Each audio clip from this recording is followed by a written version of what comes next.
Saints, Los Santos en español, y es un docudrama que presenta la vida de diferentes santos como Juana de Arco, San Juan el Bautista, San Francisco de Asís o San Maximiliano Kolbe. Dirige el aclamado director italoamericano Martin Scorsese, y es que sus cintas tienen un alto contenido religioso, una esfera espiritual que caracteriza a muchos de sus personajes más famosos.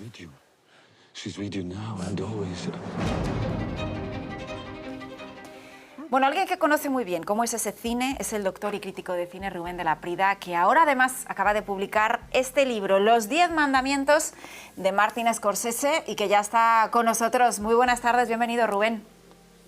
Muy buenas tardes, encantado de estar aquí con vosotros. Oye, lo cierto es que este director Scorsese ha expresado en varias ocasiones que su cine es una especie de peregrinación a través de sus inquietudes espirituales. Y tú que conoces bien estas películas, ¿por qué caracteriza esa esfera espiritual cada una de esas películas?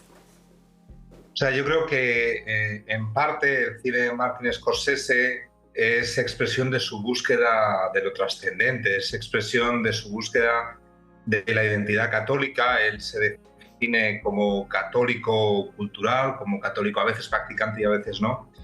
Y no solo sus películas más marcadamente religiosas, como pueden ser La última tentación de Cristo o Silencio, tienen esta componente de búsqueda espiritual y esta componente de búsqueda de qué debe ser el cristianismo, sino que es algo que vemos desde su ópera prima, Who is That Knocking at My Door, también, por supuesto, en Malas calles y en otras muchas películas en las que vemos ese sustrato, ese fondo de su preocupación religiosa y de su inquietud por todo lo espiritual.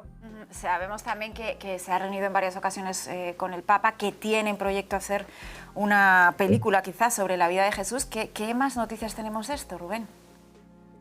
Pues esta película sobre la vida de Jesús ojalá salga adelante. Estaría basada en una novela del mismo escritor que publicó la novela Silencio, Shusaku Endo. Es un católico japonés, y la verdad es que sería un proyecto muy interesante y es también una película que Scorsese quiere hacer desde su juventud, de esta vida de Jesús, ¿no? De hecho, es uno de los primeros proyectos que él se plantea cuando comienza a dirigir, a hacer una vida de Jesús, donde los apóstoles y Jesús estarían en el Bajo Manhattan, vestidos pues de manera contemporánea.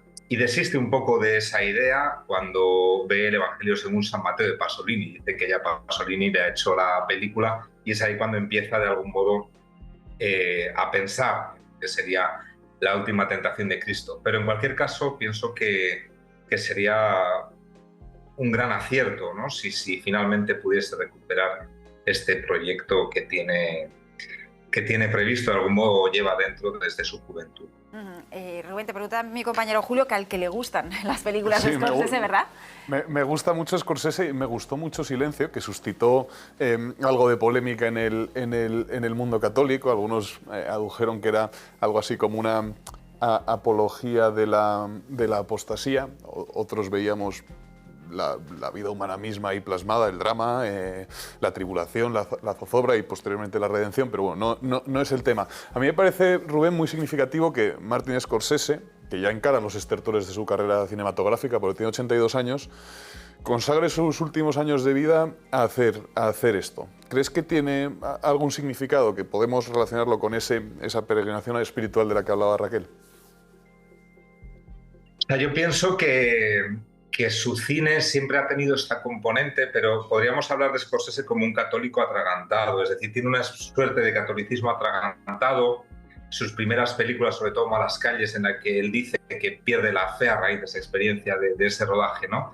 Pues digamos que tienen una especie de resistencia, pero es verdad que en los últimos años, y sobre todo a raíz del rodaje de Silencio, se produce un viraje en su cine. Podríamos recordar también el final del Irlandés, no sé si os acordáis, ¿no? En el final del Irlandés, el personaje protagonista, interpretado por Robert De Niro, se confiesa por iniciativa del sacerdote que digamos, asiste esa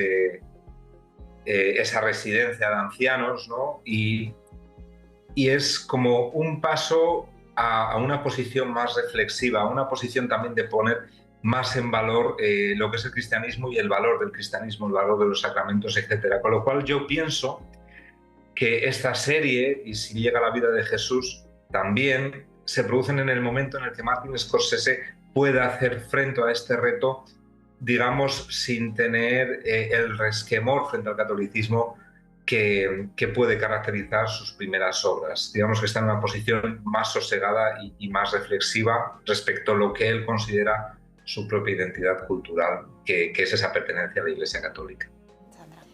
Ricardo, decían que cuando alguien quiere observar, leer alta literatura, alto cine, tiene que estar también preparado. No sé si esto se da en algunas películas, o en este caso del cine de Scorsese que estamos hablando, porque La última tentación de Cristo, de la que, bueno, pues en ese momento hablábamos antes, antes de salir en la publicidad, de que en un momento dado fue calificada casi de herejía, ¿no? No sé si hay que estar preparado para entender lo que el director quiere decir ante determinadas tipo de películas, porque lo que a lo mejor para unos es herejía, para otros en realidad lo que tiene es un relato quizá pues eso, trascendente o evangélico, o lo que está es haciéndonos, interpelándonos como cristianos, como católicos.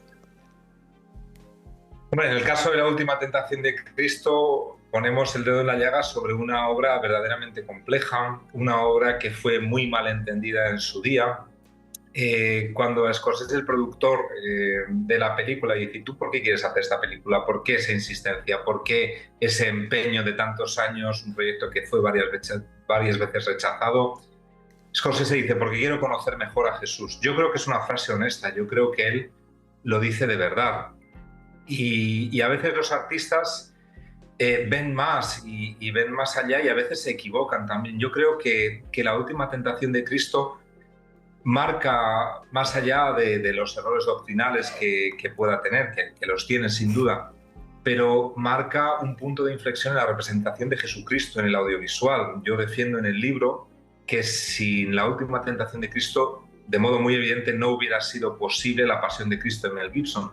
Y pienso que tampoco hubiera sido posible, por ejemplo, The Chosen, porque por primera vez en La última tentación de Cristo, Martin Scorsese se propone mostrar más la naturaleza humana que la divina de Jesucristo, que es lo que había sucedido en todo el cine anterior a él, con la única excepción del Evangelio según San Mateo de Pasolini, ¿no? Y esto me parece que es un punto de inflexión. Y luego sí, evidentemente se equivocan en algunos puntos, pero ahí está, por ejemplo, esa banda sonora de Peter Gabriel, que luego inspiraría la de John Debney en la Pasión de Cristo. Es decir, siempre yo creo que hay que poner las obras en su contexto y mirarlas con una cierta perspectiva histórica, y ver que lo que hizo allí era verdaderamente un acercamiento creativo y en muchos aspectos muy válido a la persona de Jesús, independientemente de que, como tú dices, hay que tener una cierta preparación para acercarse a esta película en concreto.